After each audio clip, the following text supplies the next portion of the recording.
नमस्कार दोस्तों, मेरा नाम है विशाल और मैं आपका स्वागत करता हूं हमारे YouTube चैनल पे जिसका नाम है माय विद्यालय। और हम बात कर रहे थे संपूर्ण मध्य प्रदेश की। संपूर्ण मध्य प्रदेश के अंतर्गत हम लोगों ने बात की थी मध्य प्रदेश के इतिहास की। पिछले वीडियो में बात की थी हमने मध्य प्रदेश में वैदिक काल की, महाजनपदों की और जनपदों की। और इस वीडियो में बात करेंगे हम मौर्य वंश की, नंद वंश की और ऐतिहासिक अभिलेखों की, जिनसे हमें जानकारी प्राप्त होती है। बात करते हैं सबसे पहले नंद वंश की, मगध और मध्य प्रदेश के अंतर्गत नंद वंश की। 357 ईसा पूर्व में नंद वंश के महापद नंद ने शिशुनाग वंश के अंतिम शासक नंदीवर्धन की हत्या कर शिशुनाग वंश का अंत किया।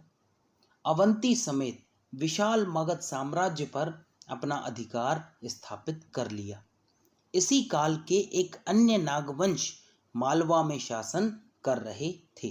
पुराणों के अनुसार विदिशा और पद्मावती के नागवंशी प्रमुख थे और कहानियों से ये ज्ञात होता है कि शिशुनाग ने अपनी पहली राजधानी मगध व दूसरी राजधानी विदिशा को बनाया। विद्वानों के अनुसार शिशुनाग के पुत्र काकवर्ण या कालाशोक का संबंध सांची से था। उसने सांची में संभवतः कुछ न कुछ निर्माण करवाया होगा। 324 ईसा पूर्व में चंद्रगुप्त मौर्य ने चाणक्य की सहायता से अंतिम शासक धनानंद का वध करके मौर्य साम्राज्य की नींव रखी। धनानंद जो था वो बहुत अय्याश टाइप का आप कह सकते हो राजा था, जिसे जनता की बिल्कुल परवाह नहीं थी। तो चंद्रगुप्त मौर्य साहब चाणक्य साहब उनके दरबार में आए। उन्होंने बोला कि भैया ये गलत कर रहे हो आप।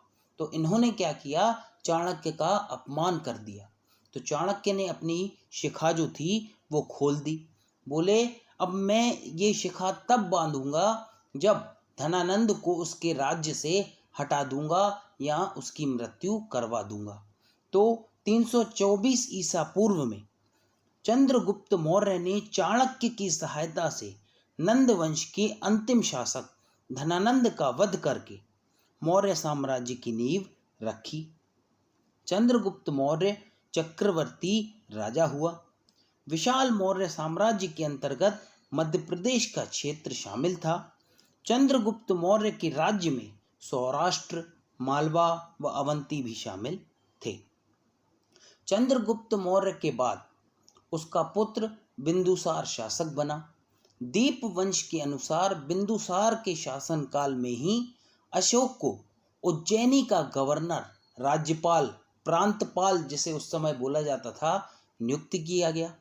महाबली के अनुसार अशोक ने विदिशा के एक शक वंश के व्यापारी की पुत्री कुमार देवी श्रीदेवी से विवाह किया, जिसके बाद में पुत्र होंगे आपके संघमित्रा और महेंद्र, इन देवी के पुत्र होंगे। कलिंग युद्ध के पश्चात अशोक ने दिग्विजय की नीति का परित्याग कर धम्म विजय की नीति को अपनाया। दिग्विजय यानी दुनिया जीतना और धम्म विजय यानी धर्म की जीत की नीति को अपनाया। अशोक ने बौद्ध धर्म को अंगीकार कर लिया यानी अपना लिया तथा धर्म प्रचार के लिए अनेक प्रयास किए। जहां कहीं भी संघ में भेदभाव व विघटन का आभास होता तो शीघ्र ही शिलालेख द्वारा सदस्यों को सतर्क कर दिया जाता। सांची स्तूप से अशोक का संघ भेद अभिलेख प्राप्त हुआ, जिसमें उसने संघ भेद को रोकने हेतु राजा की आज्ञा प्रचलित की थी। एमपी में प्राप्त हुए अशोक के शिलालेखों से एमपी में अशोक के शासन के होने की पुष्टि होती है। गुर्जरा अभिलेख में सम्राट अशोक का नाम देव नाम प्रिय के स्थान पर अशोक लिखा हुआ है। अशोक ने 3 ईसा पूर्व में सांची का विश्व प्रसिद्ध स्तूप का निर्माण कराया।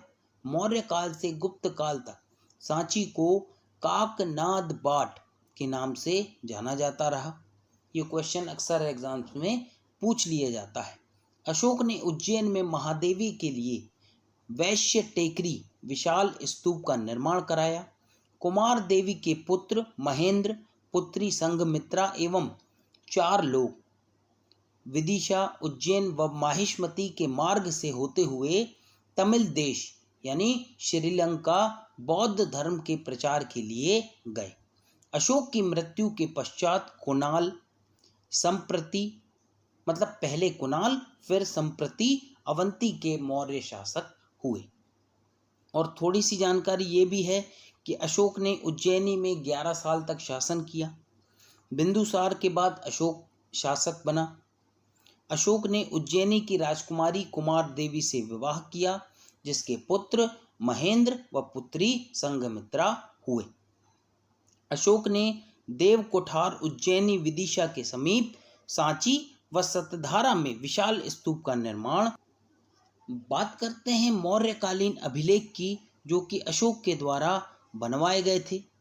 रूपनाथ अभिलेख जबलपुर, गुर्जरा अभिलेख दतिया, पनगुराड़िया अभिलेख सीहोर और सांची संघभेद अभिलेख रायसेन में। अब बात करते हैं कुछ प्रमुख अभिलेखों की।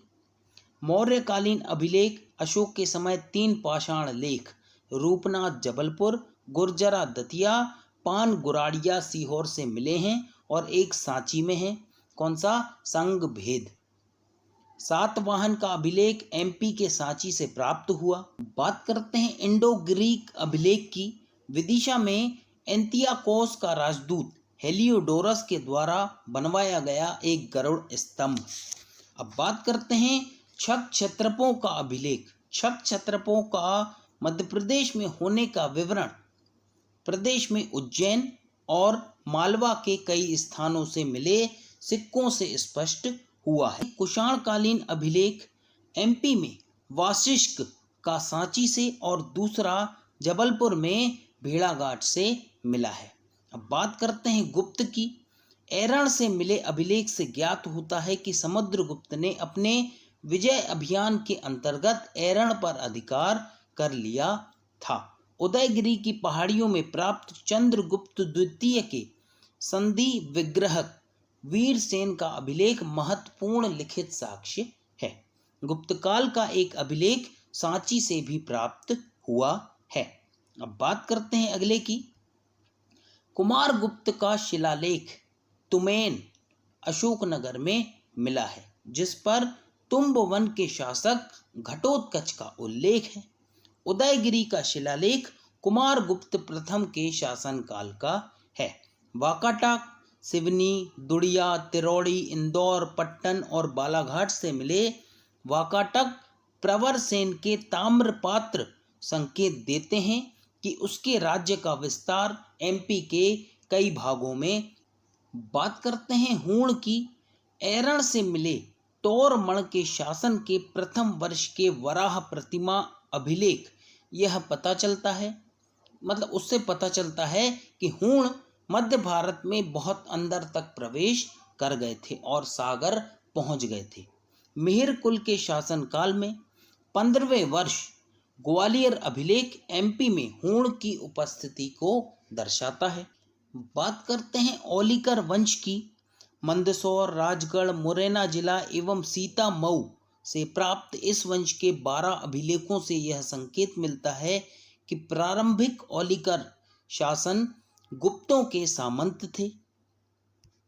मंदसौर अभिलेख यशोधर्मन द्वारा हूण शासक मिहिर कुल का पराजय का विवरण देता है।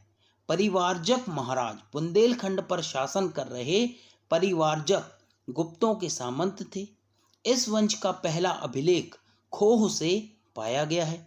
इन राजाओं के 3 और अभिलेख खोह, जबलपुर और मझगवां से प्राप्त हुए हैं। मैकल के पांडुवंशी शहडोल जिले के वर्तमान अमरकंटक के आसपास के क्षेत्र को पुराने समय में मैकल के नाम से जाना जाता था। मैकल पर शासन कर रहे पांडुवंशियों की वंशावली और कालक्रम का विवरण में बहमनी से प्राप्त भरतवल के राज्यकाल के दूसरे वर्ष के ताम्रपत्र से मिलता है। वल्लभी के मैत्रक वंश। वल्लभी के मैत्रक शासक द्वितीय बालादित्य ने अपने राज्य को पश्चिमी मालवा तक बढ़ा लिया था और यह एमपी के रतलाम जिले के नौगांव से मिले हैं।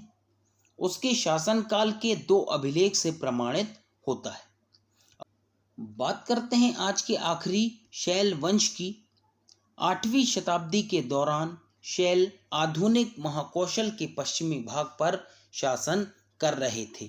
इसकी पुष्टि बालाघाट जिले में राघौली जिले से मिले ताम्र लेख में वर्णित वंशावली और कालक्रम से होती है। तो आज का वीडियो हम करते हैं यही समाप्त। अगले वीडियो में बात करेंगे वंशों की। Thank you.